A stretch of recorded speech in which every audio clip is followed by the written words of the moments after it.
Anupama serial के ऐसे ही daily update सबसे पहले देखने के लिए हमारे चैनल टेली एक्सप्लेन्स को सब्सक्राइब करें। दोस्तों, आपके प्यार और सपोर्ट से हमारा चैनल 90,000 सब्सक्राइबर्स का परिवार बन चुका है। अब हम 1 लाख सब्सक्राइबर्स से सिर्फ कुछ ही दूर हैं। आपके इसी प्यार को धन्यवाद कहने के लिए हम 1 लाख सब्सक्राइबर्स पूरे होते ही अपने रेगुलर दर्शकों के लिए खास सरप्राइज और गिफ्ट्स लेकर आ रहे हैं। इसलिए अगर आपने अभी तक चैनल को सब्सक्राइब नहीं किया है तो अभी सब्सक्राइब करें और इस परिवार को 1 लाख तक पहुंचाने में हमारा साथ दें।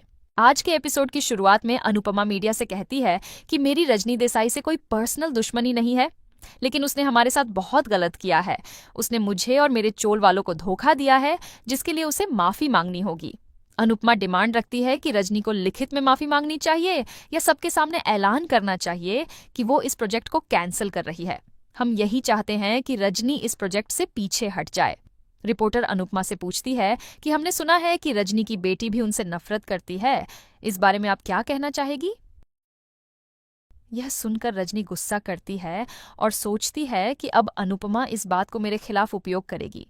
अनुपमा कहती है कि मैं किसी की निजी जिंदगी पर कीचड़ नहीं उछालूंगी। मेरा काम सिर्फ मेरी चोल को बचाना है। ये लड़ाई सिर्फ सच्चाई की है। ये देखकर रजनी कहती है कि अनुपमा कच्ची खिलाड़ी है, इसने इतना अच्छा मौका गवा दिया। अनुपमा ने बहुत बड़ी गलती कर दी। तभी अनुपमा कहती है कि मुझे पता है कि रजनी ये इंटरव्यू देख रही है। तुम ये गरीबों के घर मत छीनो, कहीं ऐसा ना हो कि तुम्हारा महल भी उजड़ जाए। रजनी गुस्सा होती है और अनुपमा के खिलाफ नेगेटिव पीआर करने का फैसला करती है।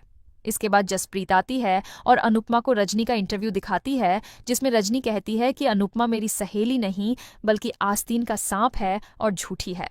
वह झूठ बोल रही है कि उसने पेपर्स बिना पढ़े साइन कर दिए। रिपोर्टर पूछता है कि क्या अनुपमा झूठ बोल रही है? रजनी कहती है कि अनुपमा पूरी तरह झूठ बोल रही है। अनुपमा ने 2 शादियां की हैं और वह एक भी शादी नहीं निभा पाई। इसकी बच्चे और परिवार भी इसका साथ नहीं देते हैं। आप चाहे तो पता कर लीजिए। अनुपमा हैरान रह जाती है। जसप्रीत कहती है कि तुमने रजनी के परिवार और पर्सनल लाइफ के बारे में कुछ नहीं बोला, लेकिन इसे देखो, ये क्या कर रही है? ईशानी गुस्से में कहती है कि दुश्मनी की भी मर्यादा होती है। रजनी कहती है कि अनुपमा विपक्ष के साथ मिली हुई है और मुझे बदनाम करना चाहती है। अनुपमा मौका परस्त और चालबाज है। तभी प्रेरणा आकर कहती है कि मीडिया को बुलाओ, मैं मीडिया को रजनी देसाई की पूरी सच्चाई बताऊंगी। उस घटिया औरत को उसी की भाषा में जवाब देना होगा। सरिता प्रेरणा से सहमत होती है। जसप्रीत मीडिया को बुलाने लगती है, तभी अनुपमा उसे रोक देती है और कहती है कि रजनी की तरह हम नहीं गिरेंगे। मैं ये लड़ाई अपने उसूलों से ही लड़ूंगी। प्रेरणा कहती है कि ऐसी ठग औरत से आप अपने उसूलों से नहीं लड़ पाओगी। अनुपमा कहती है कि अगर मैंने अपने उसूल छोड़ दिए तो मुझसे और उसमें क्या फर्क रह जाएगा। अब मुझे जो करना है मैं वही करूंगी। तभी मीडिया वाले वहां आते हैं और अनुपमा से सवाल करने लग जाते हैं। अनुपमा परेशान हो जाती है।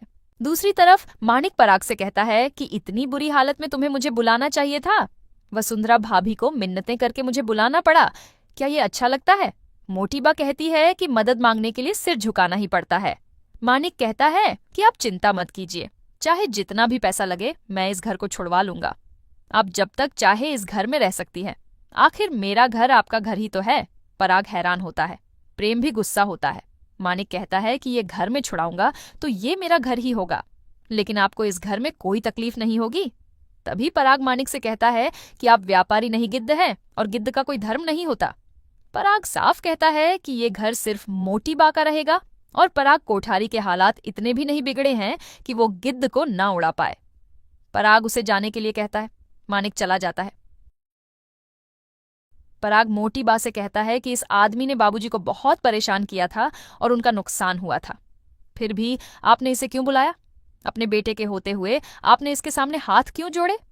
मोटी बा कहती है कि तुम भी जानते हो कि यह घर हमारे लिए क्या मायने रखता है, फिर भी तुमने ये घर गिरवी क्यों रख दिया? मोटी बा साफ कहती है कि इस घर को बचाने के लिए हमें जो करना होगा हम करेंगे। अगर तुम ऐसा नहीं चाहते तो रजनी से हाथ मिला लो, अनुपमा जी के खिलाफ जाकर चोल को तुड़वा दो। पराग हैरान होता है। गौतम माही से कहता है कि अब मैं चुप नहीं बैठ सकता, मैं अपने घर भी नहीं जा सकता, लेकिन मैंने कुछ इन्वेस्टमेंट की थी, अब वो मेरे काम आएगी। माही खुश होती है और कहती है कि हम किसी को नहीं बताएंगे, इन्हें जहां रहना है रहने दो, हम यहां से निकल जाएंगे।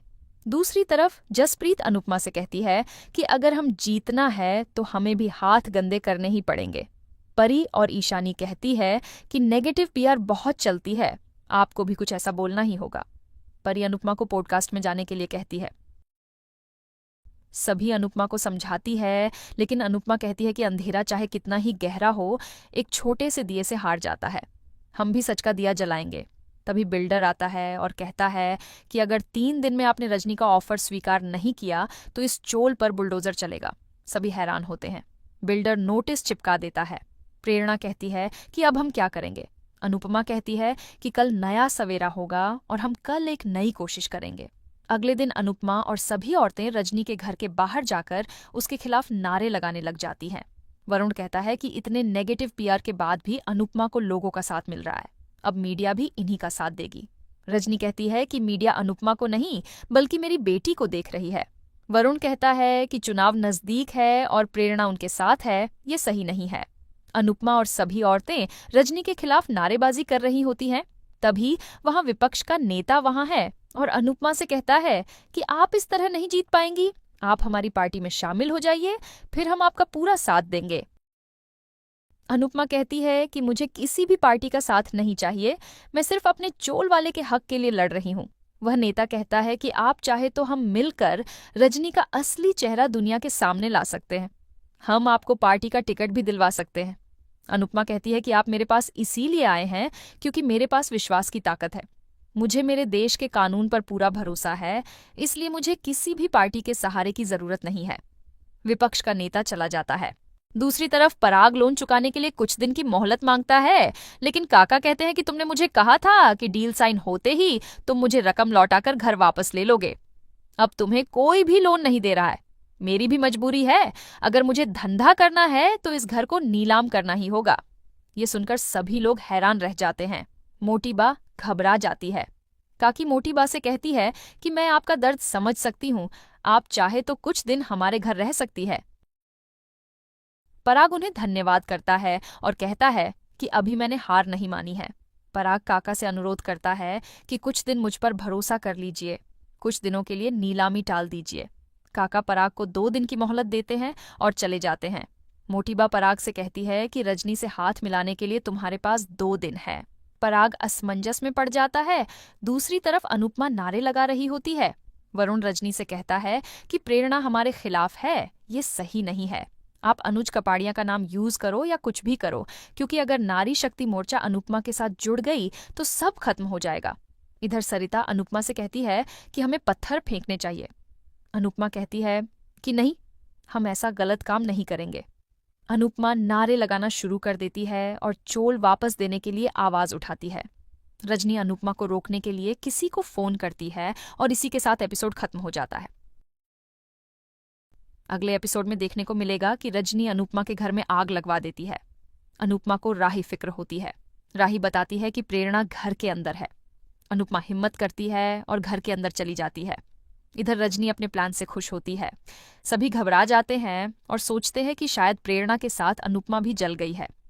आज का एपिसोड आपको कैसा लगा हमें कमेंट करके जरूर बताएं। साथ ही ऐसे ही डेली अपडेट्स के लिए इस वीडियो को लाइक करें और हमारे चैनल को सब्सक्राइब जरूर करें।